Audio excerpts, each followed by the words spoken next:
The withdrawal notice arrived at the human outpost in the Valen corridor on Cycle 41. It was not addressed to anyone in particular. The Dravathi Empire did not bother with names when dealing with species they had already decided were finished. The message was short: 30 cycles to remove all personnel, vessels, and installations from the corridor. After that, anything human-made would be treated as debris. Fleet Commander Sarath read the confirmation report on the bridge of his cruiser and said nothing for a moment. Then he set it down and told his communications officer to log it as delivered. The humans had received the notice. That was all that mattered. The corridor had been contested for 11 years, and the Empire had been patient. Now the patience was done. His patrol formation, 3 cruisers moving in a slow arc through the central sector, had been doing this run for 6 years without incident. No human vessel had challenged them directly in 2 years. Sarath believed, without arrogance, simply as a matter of observed fact, that the humans had already accepted they could not hold this space. The notice was just paperwork now. His second officer asked if he expected any response. Sarath said no. He was not wrong about that exactly. There was no response. There was no transmission from any human vessel or installation in the corridor. Nothing moved. Nothing powered up. The sector was quiet the same way it had been quiet for weeks. What Sarath did not know, and had no way to know, was that the quiet was not emptiness. It was weight. Deep inside the debris field that stretched across the corridor's sensor shadow, something enormous was holding still. The field was old. A dead system scattered remains, rocks the size of small cities drifting in loose clusters. It was the worst place in the corridor for active scanning. Sensors bounced wrong in there, returns came back confused, and no Dravathi captain had ever seen a reason to push a ship through it when the open lanes were right there. The humans had noticed that 11 months ago. USCS Relentless had been dark for 19 days. No drive emissions, no active sensor pings, no heat signature above the background noise of the rocks around it. The ship was more than 2 kilometers long, and it was sitting inside that field like a held breath. Every non-essential system was off. The crew worked in low light, spoke in low voices not because they had to, but because the ship had that kind of feeling right now. Still, waiting. Admiral Rael Voss stood at the back of the bridge and watched the passive display. It showed the 3 Dravathi cruisers moving through their patrol arc on the far side of the corridor. Tiny signatures, easy to read. They were not hiding. They had no reason to. One of the junior sensor operators, a young man named Tavo, turned in his chair and said quietly that the cruisers had not changed course. Voss nodded once. Tavo asked if they were expecting more ships soon. Voss said yes. In about 8 cycles, the reinforcement fleet would arrive at the corridor's central relay station. 8 warships, possibly more. The Empire was done waiting, and they would send enough force to make the sweep look easy. Tavo asked what they were going to do. Voss looked at the display for a moment. The cruisers, the debris field, the long, dark corridor stretching out in every direction. He said, "Wait." Tavo turned back to his console.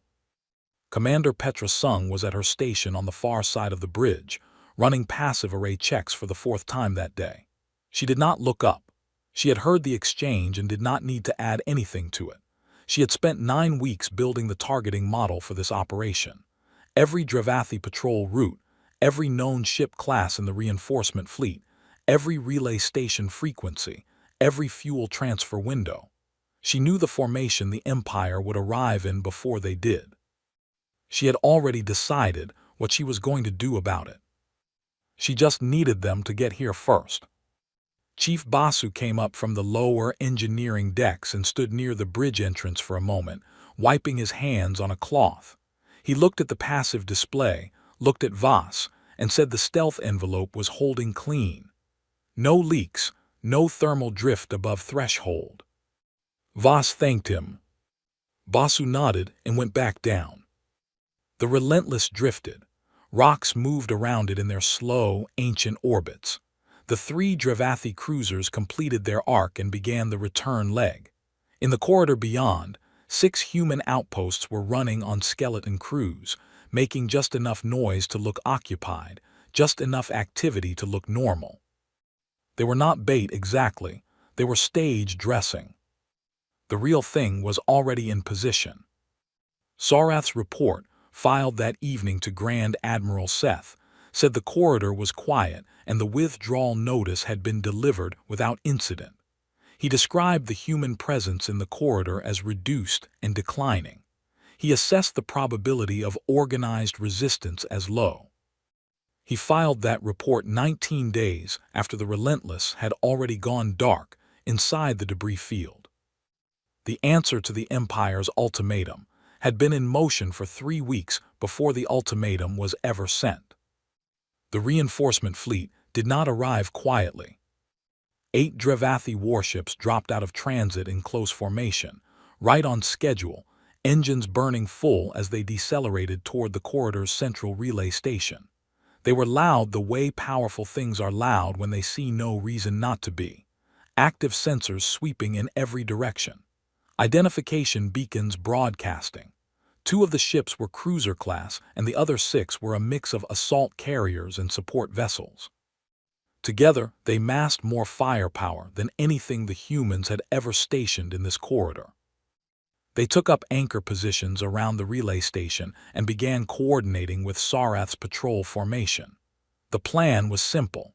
In 4 cycles, once the rest of the withdrawal window closed, they would move through the corridor in a single formation and remove whatever the humans had left behind. The relay station crew calculated it would take 2 days. None of them looked at the debris field. It had no value. Nothing moved in it. There was no reason to spend scan time on a rock cluster when there were 6 human outposts making faint transmissions in the far sectors. Inside the Relentless, Petra Sung was very busy. She had the passive arrays running on a narrow-angle sweep, not enough to be detected, just enough to pull the thermal and electromagnetic signatures off each ship as it settled into position. The Dravathi were talkative when they felt safe. Every active beacon, every nav pulse, every engine-cooled-on signature told her something. She built a picture of the formation the way a careful person builds something that needs to last. One data point at a time. No assumptions. No shortcuts. By the time the fleet had been at anchor for 3 hours, she knew which ship was the command vessel. She knew which 2 ships were carrying the bulk of the fleet's fuel reserves.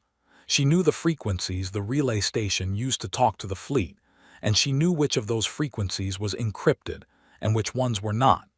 She knew the patrol pattern the Empire would run during the anchor period.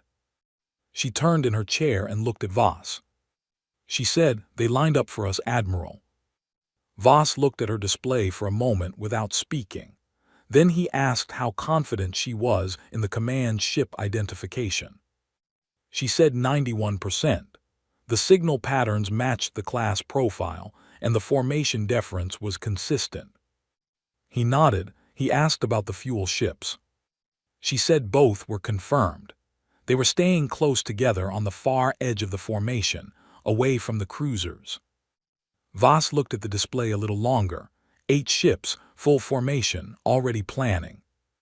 He told her to begin Phase 1. Petra turned back to her console and brought up the drone release interface. The Relentless carried 48 silent drones, small, dark, no active systems. They moved on trajectory burns only. Once released, they coasted, no propulsion signature, no heat, nothing to see. They were not fast. They were patient. She selected 2 clusters of 12 and set their trajectories. The math was not complicated. The Dravathi fleet was not moving. The drones had time. She ran the paths 3 times to be sure, then released both clusters through the low-pressure vents on the ship's underside. No sound. No vibration. The drones drifted out into the dark and the rocks and began their long, slow coast toward the formation. It would take 14 hours. Nobody on the Relentless slept much during those 14 hours, but nobody made a production of it either.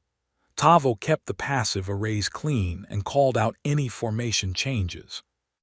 of which there were two minor, both within the drift margins Petra had already accounted for. She adjusted the drone trajectories twice with small correction burns that lasted less than a second each. The Dravathi did not detect them. Darrow Fane came up from the fighter bays in the middle of the waiting period and stood near Petra's station for a while. He was the wing lead for the Relentless's 72 fighters, and he had been doing equipment checks for the past 2 days straight. He looked at the formation on the passive display. He looked at the drone tracks. He did not ask questions. He had been briefed. He just wanted to see it with his own eyes for a moment. He told Petra it was a good spread. She said she knew. He went back down to the bays. Voss spent most of the 14 hours at the back of the bridge. He drank water. He read status reports. He did not pace. He had done things like this before, not exactly like this, but close enough that the waiting did not bother him. The waiting was the plan. The waiting was the weapon. When the drone position confirmation came back, all 24 drones inside the formation, holding station, undetected, Petra pulled up the detonation grid and walked Voss through the target assignments one more time. 4 ships flagged for primary disruption. 2 backup assignments if any of the primary runs failed. The fuel ships were not on the detonation list. She had other plans for them. Voss approved the grid. He told her to hold on his mark. She said, "Yes, Admiral." The Dravathi fleet sat at anchor around the relay station, engines cooling, crews rotating through rest cycles. Fleet Commander Sareth filed an updated report to Grand Admiral Seth. He said the corridor sweep would begin ahead of schedule. He said the humans had made no aggressive moves. He said the operation was proceeding exactly as planned. 24 drones drifted silently inside his formation. Nobody on any of his 8 ships had the faintest idea. Voss said, "Mark." All 24 drones fired at once. They were not explosive in the conventional sense. Each one carried a dense magnetic pulse core that, when triggered, released a directional electromagnetic burst powerful enough to fry every unshielded drive component within 40 meters. The Dravathi ships were not shielded against this. There was no reason to shield against it. Nobody had ever deployed weapons like this in a fleet action before. The pulse was not a known combat technique. It was not in any Dravathi tactical database. 4 warships lost engine function in the same second. The effect was immediate and total. No warning, no buildup. One moment the ships were at anchor, engines idling, crews going about their rotations. The next moment every drive system on 4 separate vessels simply stopped. Emergency lighting kicked on. Backup systems tried to initialize and found nothing to connect to. Captains started shouting for damage reports, and the damage reports made no sense because there was no visible damage, no hull breaches, no fires, no projectile impacts. The engines were just gone. Then the jamming hit. Every communications frequency in the formation went static. Fleet-to-fleet channels, the relay station link, emergency bands, all of it buried under a dense noise field that the Relentless had been holding ready for exactly this moment. The 8 ships were suddenly 8 separate problems, unable to talk to each other, unable to reach the relay station, unable to call for help. On Sareth's bridge, the first reports came in fast and made no sense at all. He stood at his command station and listened to his officers try to explain what had happened. No projectiles had been detected. No ships had appeared on sensors. Nothing had fired. There were no drive signatures, no targeting locks, no energy weapons discharge, nothing on any sensor that explained why 4 of his ships had just gone dark. His tactical officer said it could be a sensor error. Sareth said 4 simultaneous engine failures were not a sensor error. His communications officer said all external channels were down. Sareth told him to keep trying. For 6 minutes, nobody on any of the 8 ships could explain what had happened. 6 minutes of running every diagnostic, pulling every scan log, cross-referencing every passive reading from the past 24 hours. 6 minutes of Dravathi officers who were trained, experienced, and genuinely skilled at their work, coming up completely empty. Then the Relentless turned on. Not all of it, just the stealth suppression field. Petra pulled the stealth field down for exactly 87 seconds, and the passive displays across every ship in the corridor lit up with a single return: massive, close, wrong in every possible way. A ship signature that was larger than anything in the Dravathi fleet registry. A ship that had been sitting inside the debris field for 19 days without emitting a single detectable particle. Sareth stared at the return on his display. His tactical officer said he did not recognize the class. Nobody recognized the class. The Relentless opened its flight deck doors, and Darrow Fane led his wing out at full burn. 72 fighters came out of the debris field in 2 tight groups, running dark until they cleared the rocks, then lighting drives simultaneously and hitting combat velocity inside 8 seconds. They were already inside sensor range of the fleet before the Dravathi could process what the carrier return had meant. By the time anyone on the 8 ships had a targeting solution worth anything, the fighters were inside minimum engagement distance for the warship's main batteries. Sareth ordered point defense systems active. His point defense gunners did their jobs. They were good. They got kills. But 72 fighters at close range, coming from multiple vectors with no warning, were not a problem that point defense was designed to handle. Point defense was designed for missiles and drones at distance. These were crude fighters moving at angles that required the guns to track faster than the targeting systems could compute. Darrow's wing hit the 2 nearest cruisers with their first pass, not trying to destroy them, trying to blind them. Sensor arrays, communications nodes, external antenna clusters, small, fast, precise strikes that turned capable warships into confused ones. Then the Relentless disappeared again. 87 seconds after it had appeared, the stealth field came back on, and the enormous carrier signature vanished from every display in the formation. Sareth's tactical officer called out the loss of contact, and there was nothing to say in response to it. It had been there. Now it was not. They had no targeting data worth using because 87 seconds was not long enough to build a solution against a contact that size. The fighters were still among them. Sareth grabbed his console with both hands and tried to turn the chaos into something he could work with. He had 4 dead ships, full jamming, 72 hostile fighters in his formation, and a carrier-class vessel of unknown type that had just proven it could appear and disappear at will. He had been in combat for 30 years. He had never been in anything like this. He told his tactical officer to find that carrier. His tactical officer said he could not. There was nothing on sensors. The fighters made their second pass. 2 of Sareth's warships were gone within the first 15 minutes. Not destroyed in the traditional sense. The fighters had not tried to crack them open. They had gone after drive cores, reactor cooling lines, and weapon systems in a sequence so methodical it felt planned down to the individual component. Because it was. Petra had spent weeks building a kill priority list for every known Dravathi ship class in this formation. Darrow's pilots had memorized it. They were not flying by instinct. They were executing a diagram. The 2 ships tumbled away from the formation, unpowered, leaking atmosphere in thin streams. 2 more were badly hurt. The remaining 4 were still functional but operating without communications and with degraded sensor capability from the first pass strikes on their arrays. Sareth was doing the counting. He had 8 ships when this started. Now he had 4 that could fight and 4 that could not. He had no contact with the carrier. He had no contact with the relay station. He had no way to reach Grand Admiral Seth.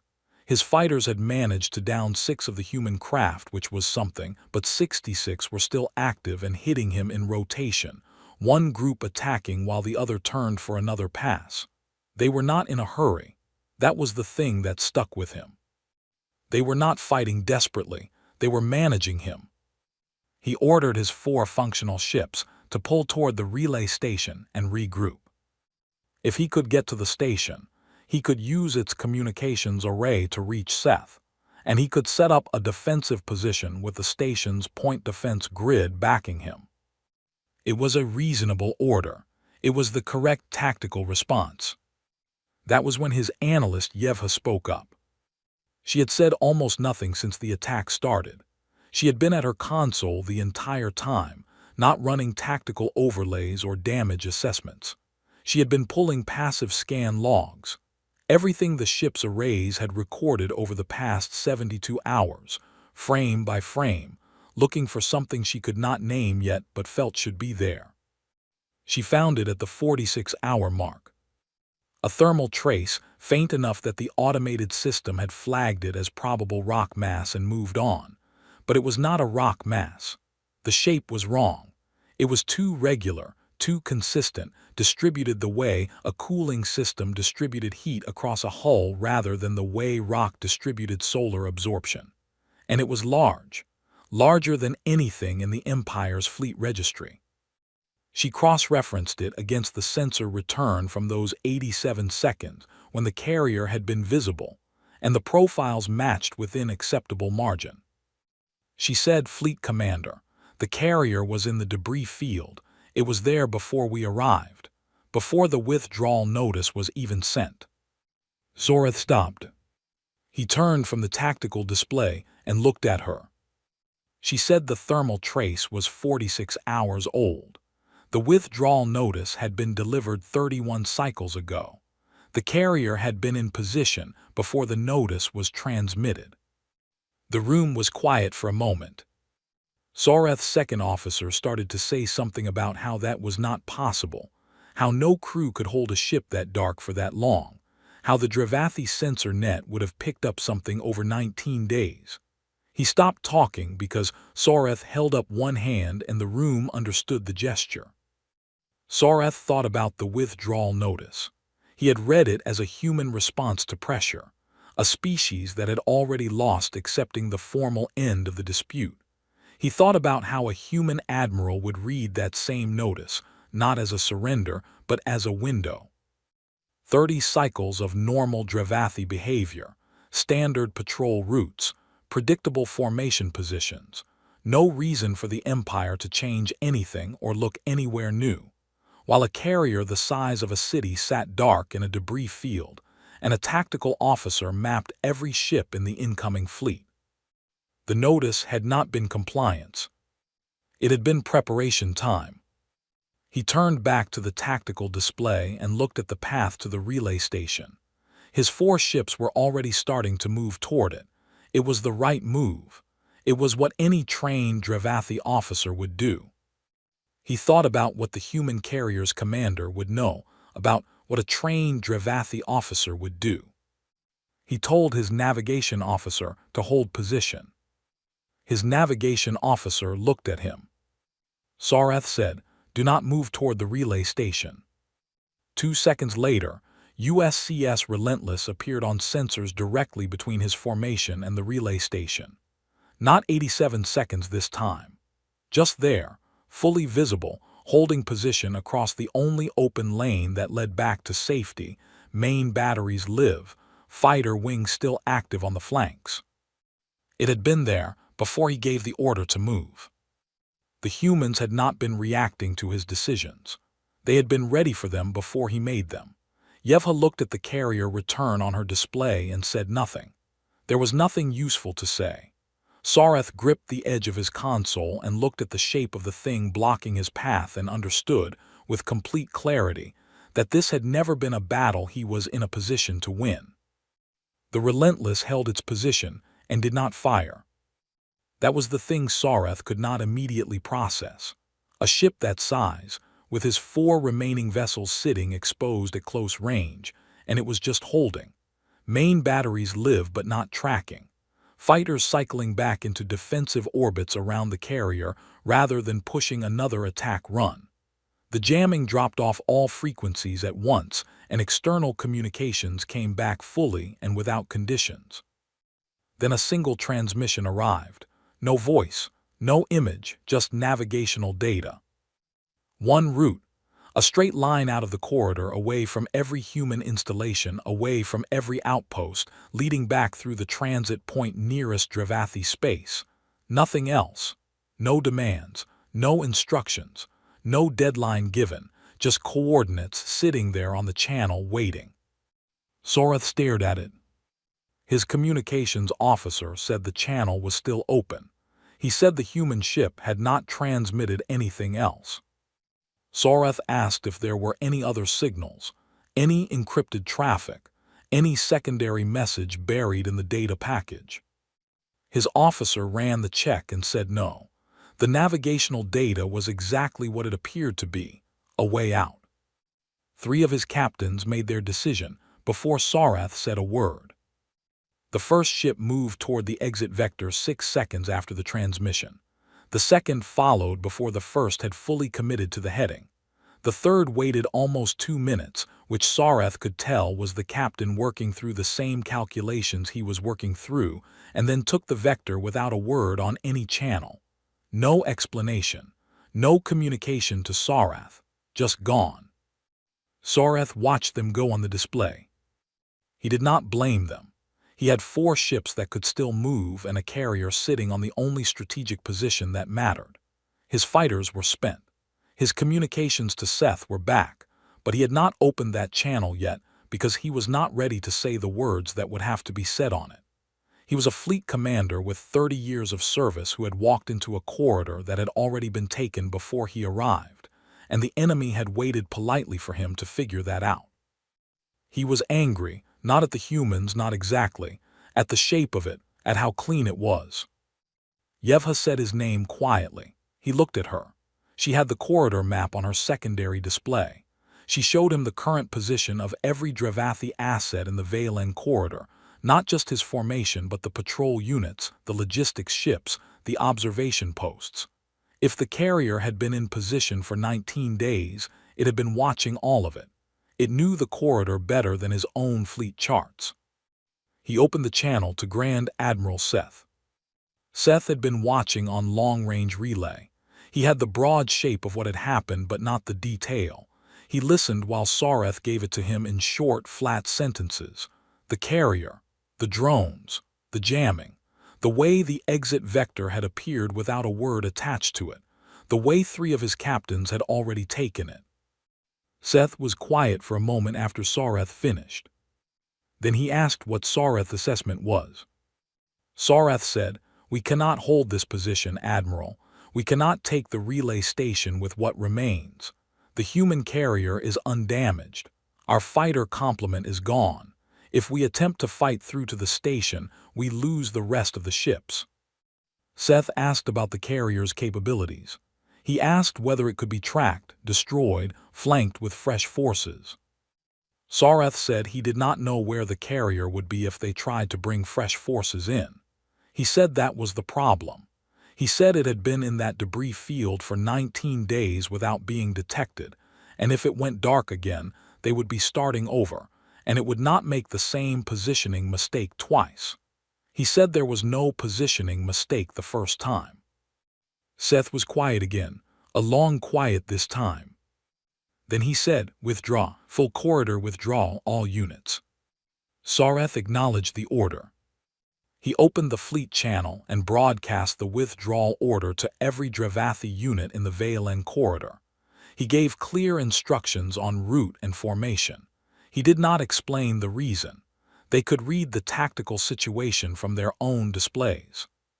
He looked at the Relentless one more time on the sensor display before he moved. It had not changed position. It had not powered up its main batteries. It had not done anything except sit there on the exit vector like a door held open by someone who had already decided what was going to happen and was simply waiting for the last part of it to finish. Sorath took the exit vector. He was the last ship out of the corridor. Voss watched Sorath's ship clear the corridor transit point on the long-range passive array. The return disappeared into the jump signature, and then there was nothing. The corridor was empty of Dravathi signatures for the first time in 6 years. He looked at the display for a moment, then he looked at Petra. She was already at the stealth interface. She ran the pre-dark checklist the same way she had run it 19 days ago when they had first gone dark in the debris field. Methodically. No rush. Every system confirmed in sequence. When she reached the end of the list, she looked at Voss and gave a small nod. He told her to take them dark. The stealth field came up and the relentless stopped existing, as far as the rest of the universe was concerned. No emissions. No heat signature above background. The fighter wing had already recovered aboard and the flight deck was sealed. The main batteries powered down. The ship became a dark shape in dark space and began drifting back into the debris field, back into the same position it had held for the past 19 days.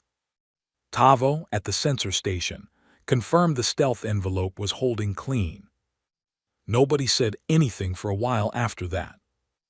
Darrow came up from the fighter bays about an hour later. He had a graze on his left forearm from a piece of debris that had come through a cockpit panel during the second attack run. He had wrapped it himself and not mentioned it until now. He stood near the bridge entrance and looked at the dark displays and said the wing had done good work. He did not say it like someone wanting recognition. He said it the way a person closes a report. Voss agreed that they had. Darrow looked at the passive display, which showed nothing because there was nothing to show. He asked if there was a next assignment. Voss told him to get some sleep. Darrow went back down. Chief Basu came up from engineering with 2 cups of something that smelled like it had been sitting on a warming plate for too long. He handed one to Voss without asking. Voss took it. Basu stood there and looked at the corridor layout on the main display and said the stealth field had run clean the whole time, not one leak, and he wanted it noted in the log that the system had performed above spec. Voss said it would be noted. Basu finished his cup and went back to his decks. Petra pulled up the after-action data and started building the incident report. It was detailed work. Drone deployment, strike sequence, jamming windows, fighter sorties, carrier exposure duration, enemy response timeline. She went through it carefully because the data mattered and because it gave her hands something to do. She had been running on very little sleep for 3 days and she was starting to feel it now that the tension had come off. She found a small error in one of the drone trajectory logs, a correction burn that had been recorded at the wrong timestamp. She fixed it. She kept going. Voss read his own version of the summary on his personal display. 6 Dravathi ships destroyed or permanently disabled. 4 escaped with damage. 4 reached the exit vector undamaged. The corridor was cleared without the relentless firing a single main battery round. Total fighter losses, 8. All pilots confirmed recovered or accounted for. He set the summary down. On the far side of the corridor, Grand Admiral Seth was writing his own report. He wrote it carefully because he was a careful man, and because the High Council would want an explanation, and the explanation was going to be difficult to give. He wrote about the carrier. He wrote about the drone attack and the jamming and the stealth capability.